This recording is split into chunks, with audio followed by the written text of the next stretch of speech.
Welcome to this program on leadership habits. Welcome, Shankar. It's my pleasure to really welcome to Mr. V. Shankar, Chairman of CAMS. Looking forward to our conversation, Shankar. And just a reminder to our participants, we are now in that portion related to the strengths of leadership, the competencies of leadership. And in this conversation, the next 15 minutes, I wanted to ask Mr. Shankar a few questions. As the founder of Computer Age Management Services, his experiences in leadership. And CAMS, by the way, is the largest mutual fund registry in India. It's an RTA, Register and Transfer Agent, and it's the largest in India. I believe founded in 1988 and then became public in 2020, about 5 years ago, went public. And Shankar has guided the company from the very beginning, the early, the mid, and the later stages. And it'd be wonderful to hear his experiences in leadership. Welcome, Shankar. Welcome to this program. How are Thank you you, doing? Ramki. It's an honor to be on this platform. Ramki, before we start, I wanted to recall our days in college. And Yes. speaking of leadership, I think you were the consummate leader there.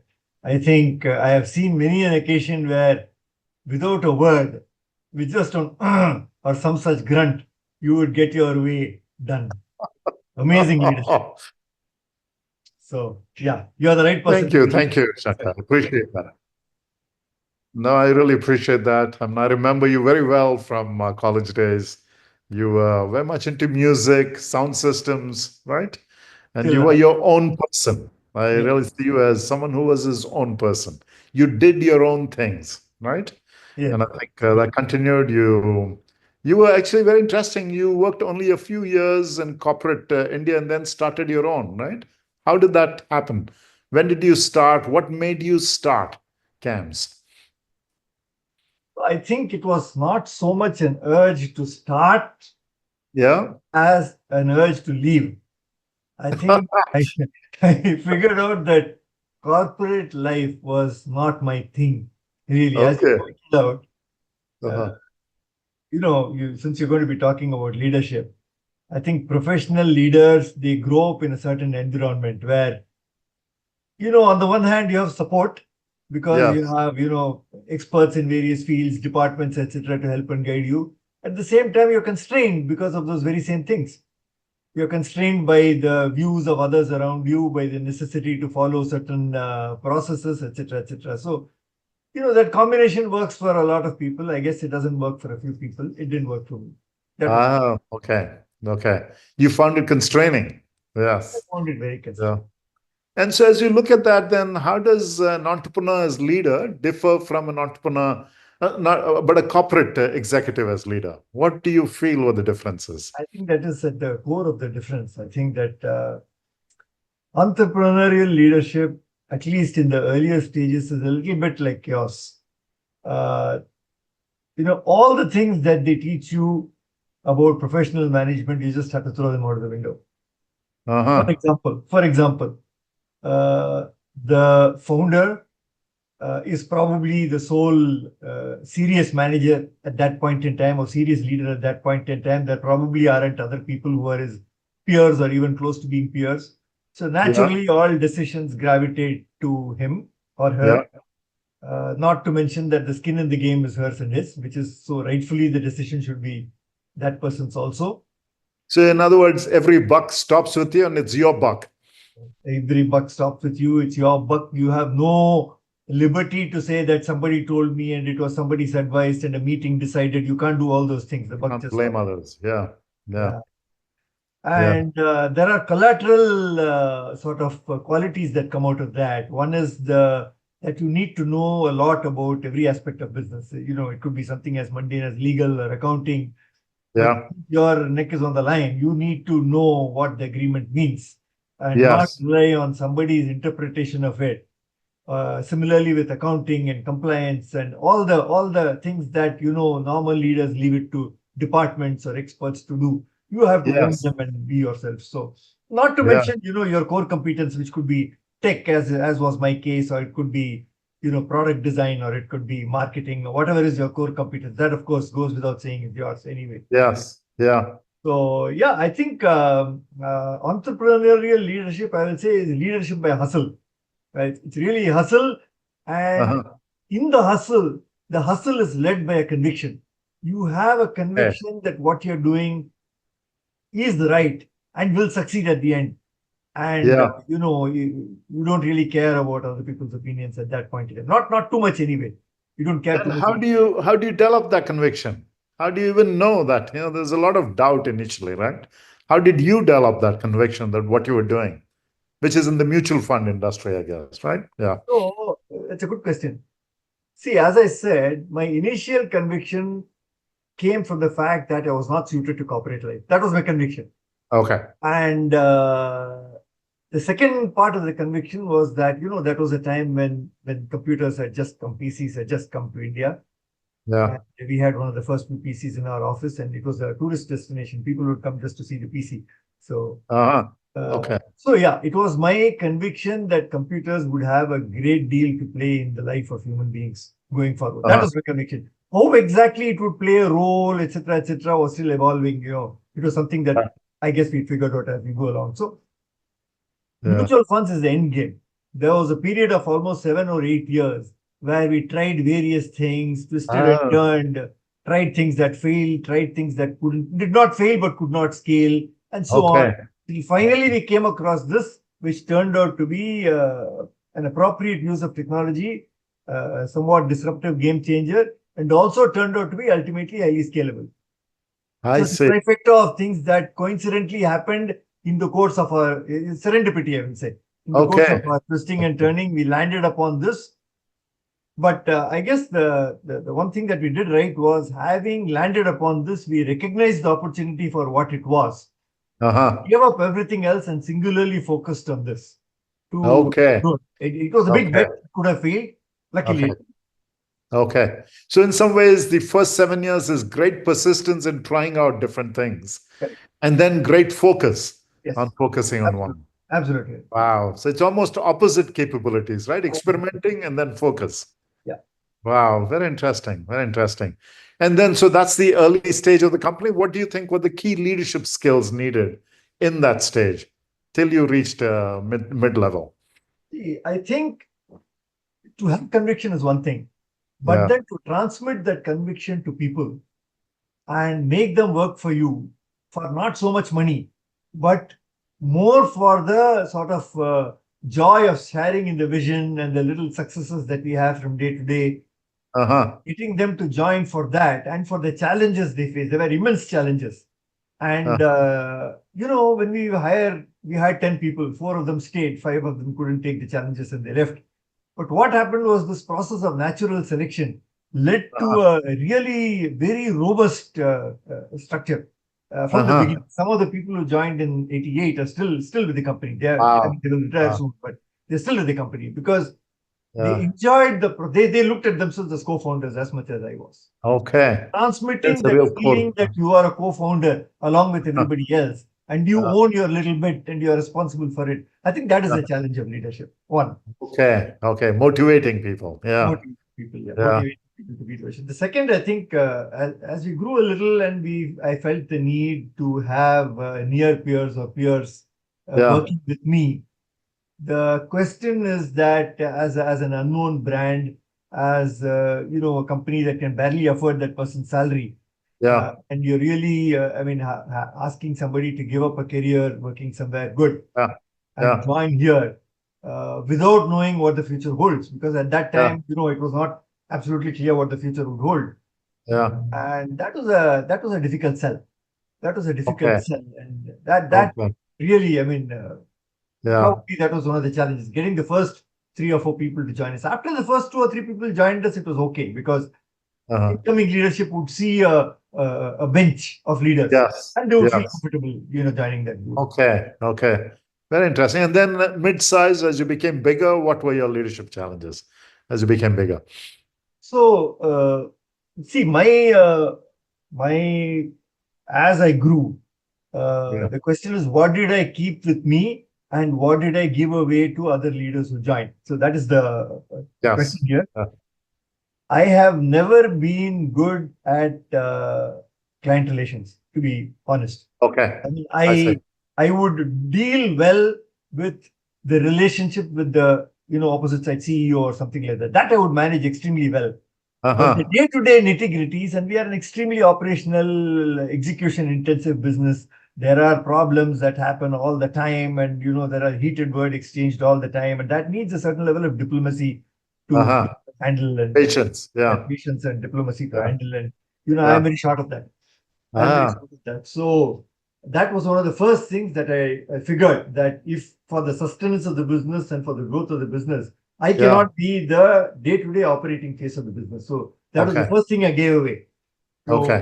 the relationship managers came on board who were a little more diplomatic, who knew how to deal with clients and the day-to-day problems and so on. Okay. That went away. Yeah. Second, perhaps thing that partially went away is the day-to-day of the tech. I was always intensely tech to the extent that I would write code and so on. But Yeah. some of that I gave away. But I never left sight or hold of the product design. See, people think Uh-huh. that you are delivering service, but my view was always that we did not deliver a service. We had a product. Uh-huh. The product was a service product as opposed to being a Uh, physical product. So yeah. it's like Microsoft Word or something, right? You Yeah. and I don't get to decide what is the next feature in Microsoft Word. Yeah. Microsoft rolls it out and it works or it doesn't work. In much the Right. same way, we would launch our own product features and some would work and many would not work. And yes, some of those Uh-huh. features were launched in response to market needs. Some of those Uh-huh. features were launched because we felt the market would need them in future, that the Ah, I market was see. not mature enough to know what technology could do Okay. for it. And so if we actually did it and put it out, that they would adopt it. Okay. It's sort of anticipating. It's Yeah. anticipated. Yes, it's Okay. anticipated. I liken it to Okay. the And guy. so you had to be really the product architecture, the product design was very much, you Product had design a till key the end role in it. was very much mine. Yeah. That was the one thing that I never left. Okay. And Okay. as Very interesting. we So all this calls upon a lot of self-awareness, right? Being aware of what you can, what you're good at, what you're not good at, understanding your capabilities. Yeah, that's okay. And then as you became even bigger, right? So because you went public in 2020, as you became a large organization, I think currently you have more than 7,000, 8,000 employees. yeah, So as you that's became into the thousands of employees, what were your challenges as you became bigger? it, more than the thousands of employees. We had a couple of hundred branches in all sorts of small cities in India. And Uh-huh. one of the things that I learned early on while I was working in a corporate career is that you have to bind your branches to yourself. You cannot let them, because some of them were three-man shop, four-man shop, five-man shop. So by themselves, they were not they were not communities by themselves. There were only three people. I see. They have to Uh-huh. become part of the larger camps community. And they must feel that they are Uh-huh. part of this big story and not one little Yeah. outpost out there, left to fend on its own. So that was very important. And that was the second thing that I never left hold of, which is to bind the branches and the remote people to us. The people who are in Chennai are, of course, already bound because they're all working together in one big office. Yeah. But the people who are far away, Yeah.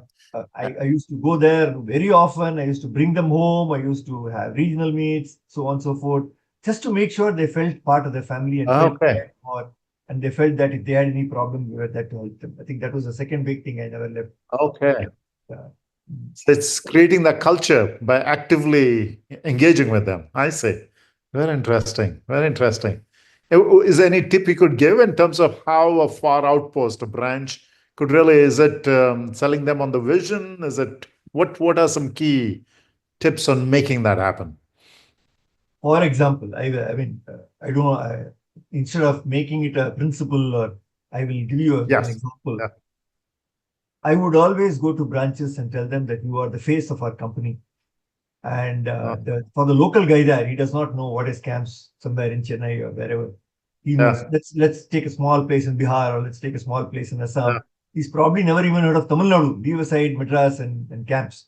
He only knows that Yeah. these three guys who are sitting in that branch over there, who speak his language and who dress like him, Yeah. and so on and so forth. Yeah.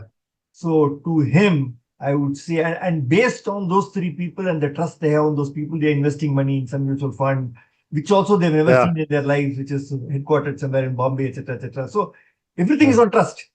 Yeah. That trust has to come out of local relationships. So you have a guy there, in Tinsukia, wherever, and he's dealing with a bunch of people over there, probably retired people who have trusted their money, who are terrified that the money will Yeah. disappear.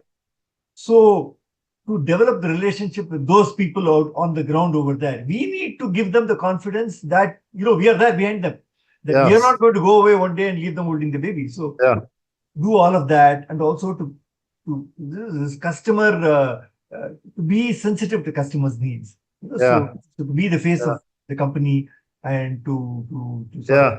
ensure that they are happy with what you're doing for them. And really understand that's the Yes, empathy yes. part. Yeah. Really understand empathy. Yeah, customers. Very interesting. Because we've been now in the 2 weeks ago we were talking about self-awareness. This last week we're talking about empathy, in particular customer empathy. Very interesting. Absolutely. So that Absolutely. brings up the question, these are new skills you're discovering in yourself as you go from small to mid to large and you're creating this culture. How did you have to change? What were the changes in your mindsets, your attitudes, your capabilities? How did you evolve as a leader? Where did you change? Where was it difficult to change? So I learned to place restraints on myself. It's the first biggest change. I never Uh-huh. felt any restraint on myself. I would just do what I thought the situation demanded at that point in time, without worrying Uh-huh. about what other people might think of my response to it, and whether they might have a view on it, and so on and so forth. Which was probably fine in the early stages. But as time progressed, as our own leadership bench increased, and as we got independent directors on the board, and all the trappings of corporate life, I had to Yeah. become more and more cognizant of A, the need to build consensus before any big decision.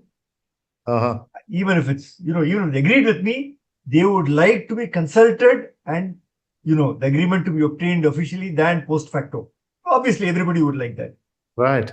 Yeah. And also the need to place restraints on oneself, that you can't just do what you want. It is not only about the company and you, it's also about the customer and our. See, we have three levels of customers. We have the asset management company itself, who pays the fees to us.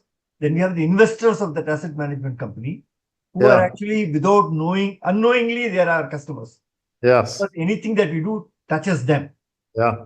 So we have to be very conscious that we have a responsibility to those people, and we can't just do things that could affect their, life on a day-to-day basis. So placing all these restraints on myself Uh, is a very yeah. painful but necessary Very transition. interesting. And Shankar, that's, we call that self-regulation. In fact, that's one of the things we'll be discussing next week. Regulating yourself, oneself, putting constraints on oneself. Fascinating, fascinating. And so, the question and I want to give some time also for the participants to ask questions, but the final question I had of you is, there are many people, senior leaders, members in this group itself, very senior people. And I know from experience, many would like to start their own company. They've, reached a certain level in a company, and now they feel, let me start my own. And they're probably in their 40s, some in their 50s, and of course, some in their 30s also. But let's say you take a person who's in their 40s. What would you advise that person? At that age, after 10, 15, 20 years of experience in a corporate setting, they want to start. What would some tips on what they should do, should not do to take that big risk in a way, right? Any thoughts, any suggestions? I think many times we think, sitting where we are, that a particular idea that we have is marketable. Yeah, There is a difference between an idea being a good idea and being a marketable idea. A marketable idea is one where you can entice a customer to pay you real money for it. Okay, and the only way to verify that is by doing. doing it. So Yeah, you have to go through a phase where you validate that your product or service idea actually has value to a third party, enough for him to pay you a price that covers your costs and leave something behind with you. That is the essence of business. yeah, Many times people fail to make that leap. They think that because an idea sounds good to them, it will sound good to the customer also. Not yeah. necessarily. So that is one thing I think which everybody must validate for sure. Before they start a company, is it? Before they start a company, you take some time off, take a sabbatical, take 3 months off, talk to your employer, Uh-huh. and push your product idea to a point where you speak to customers, even if they are people known to you, Yeah, but second parties. You can tell them, this is the product or idea that I have. What do you think? Get views from people from various segments, typically uh-huh. customer segments. so that Uh-huh. you know that it is saleable and somebody will buy it at some point. I think that is very important. The second thing is that coming from a corporate career, you will not have the support system anymore that you're used to. Yeah. So you have to Yeah. get used to that. And stop here for a Yeah. moment. I can think of many more, but stop over here. Basically, you have to make your own calls, perhaps fix your own. Yeah, you can't rely on The, secretaries and admins and someone in the so. office used to something we used to do. Yeah, very interesting. And let me invite questions from the participants. And please put in questions in the chat. Let me invite the participants to put in questions in chat. But while they're putting their questions, anything that you feel is still unaccomplished, Shankar, anything that you feel still remains to be done for you in your entrepreneurial career? Is there anything that you feel, wow, that still remains? Or do you feel fulfilled?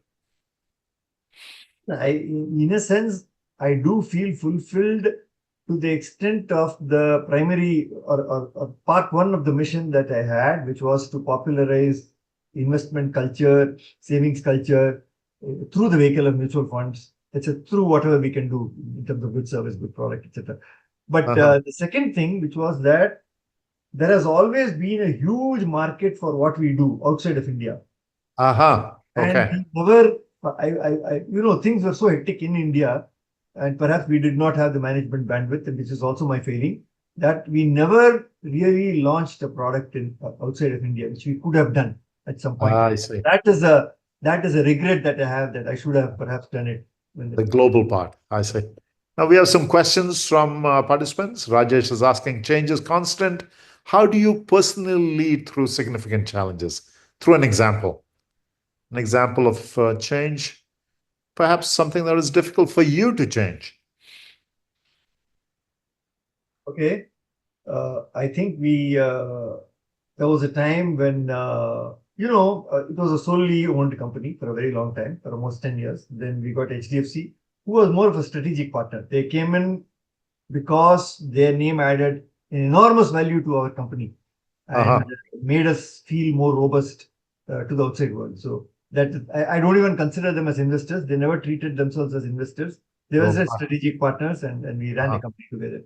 But then we got investors at some point in time, which is a private equity investor, who came Uh-huh. with the intention of selling at some point in time. HDFC never Uh-huh. came with the intention of selling, so that's why I don't. And when that person came on board, there was a material change. Because with Uh-huh. me and HDFC, we knew exactly what we wanted to do. They were in the financial domain, I was in the financial domain. We knew India both very well. They were also Uh, a small company at that point in time. We were also a small company. So our approach to life, our approach to market, our well, knowledge of India, everything was very coherent. uh, The private equity investor from abroad came. It uh, was a totally different. It was their first investment in India. They did not know India. So it uh, was a very big transition for me to get into a okay. situation where I had to, consider opinions from people who were not And, necessarily fully and involved. perhaps compromise, change your thinking. Okay. Very That was a interesting. very big thing. Ankit is asking a question on the couple, but let me ask the second one. How do you manage personal and work-life balance? So This very, comes up repeatedly. How do you do it as an entrepreneur? And I know very. Ankit manages many companies. So I think this is something that is a concern for many people. How do you do it? See, it's a very good question, and I did it very badly. In summary, Uh-huh. in fact, even today, my wife tells me, when our son was 8 years old, something happened to him. I have no recollection of any of that at all. Uh-huh. Because I Okay. would have been traveling, or it was in the overall scheme of things, anything that happened to the company, I would remember something that happened to the company 30 years ago, but I would not Uh-huh. remember something that happened in my family 30 years ago, because my priorities were that. My priorities were entirely to make sure this company lived, sustained, and grew. And Yeah. had full confidence that the home ecosystem would take care of all the home things. Whether Yes. it's my wife or in-laws or whatever, all of them would take care of all of this. Yeah. So I did not manage work-life balance well at all. In hindsight, I should have done a lot better. But what could you have done? Is there any other way to do it? What could you have done? I mean, I could have done, but the cost would have been perhaps a little lower professional success.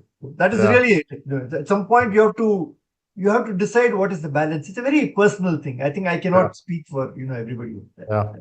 But it is a real trade-off, I It guess, right? is a real trade-off. It is a challenge, and I think Yeah. you. I'm sorry to have to say this, but if you really want the business to succeed very well, you Yeah. have to tilt on the side of the business. Yeah. Put everything into it. Yeah. Parth has a question on the functions. Which one do you consider the most important? How do you ensure continuity when you're traveling? You can choose which function do you feel is really critical? See, it depends on the business, I guess. But for us, the two important things were customer relationships, because we had few very large B2B customers, and we had to bind them to us at the time. Oh, Today, there are no options for people, right? uh, Even if you want to leave us and go away, there's nowhere to go away. But at that time, we had 120 competitors, and any of them potentially could have taken the business from us. So it was very important to bind the customer to us. uh-huh. That managing that and owning that relationship was the most primary thing for me. And the Uh-huh. second, the product roadmap was extremely important for me. There was a Uh-huh. roadmap, there are things to be done today, tomorrow, day after, and they had to be done well. And that was the thing that was, so those were the two things for Those me. are the two I most important. two most Yeah. And they're very interrelated. Product really. roadmap, customer life. Very interesting. Bindu has a question on AI tools. Which AI tools are influencing the mutual fund industry now? How do you keep yourself updated on something that's changing so rapidly? So I must clarify here that I am not involved in the management of the company anymore. I have since the listing, it is run by a professional board and a professional management. If they occasionally come and ask me for something, I respond. Otherwise, I do not involve myself in the affairs of the company at all. So I will not be able to answer in detail about what AI tools are being used. But being a customer facing company, the tools that are typically being used are things that handle customer interactions, to some extent, things that handle that analyze the vast store of data that we have and bring out insights for the benefit of our customers and so on. So those are the things that we use. And you personally are very tech savvy. How do you keep yourself updated? And I should also point out you funded this entrepreneurial center at IIT Madras, right? You created that. How do you keep yourself updated? Continue to learn, especially in these. What do you do? So one of the things that I do is that I am part of an angel investing group in Chennai, and we see perhaps 40 or 50 startups of various types. And I keep telling my friends in the group that whether you invest or not, one of the things that you learn from meeting with all these entrepreneurs is not only new tech, but new ways of doing business, new types of markets that have evolved, etc., etc. And that is a huge source of learning for me. And inter alia, technology comes into that. Okay, very interesting, very interesting. And then maybe the final question from Sri, what are the top three habits that you would say contributed to your success? If it is possible to boil it down to three, what would you say? I The think most important. focus. Many a times, particularly investor types who come and met us would say, but you're in only one business and what happens and so on and so forth. Yeah, I think focus is important. yeah. After you become very large and after you've rooted yourself in your core business, perhaps you can think of other things. But you have to focus until you are so deeply rooted in that one business that you can't be shaken. So focus, I Okay. think, is extremely important. Uh, Two, uh, Most critical. Okay. I think Anything sorry, go ahead. customer empathy. I think you have to be empathetic to what the customer needs. Okay. Uh, Empathy with customer. so Uh-huh. I'll just stop it. Really knowing what they want. Yeah. Okay. Thank you, Shanks. It's now 10 o'clock. And thank you, Shanks, for joining us. It was a real pleasure Not at all. listening Thank you to so much. you, hearing about your Pleasure to be with experiences. you all. Yeah. Thank you Lovely very question. much. Bye. And thank you to everyone here for the questions they asked. Thank you all. Thank you all, and have a beingful day. Have a beingful weekend. Today's Friday. We just heard from Mr. V. Shankar of CAMS. Thank you again, Shanks. It was really wonderful. Thank you all. Have a wonderful day and have a wonderful weekend. Thank you.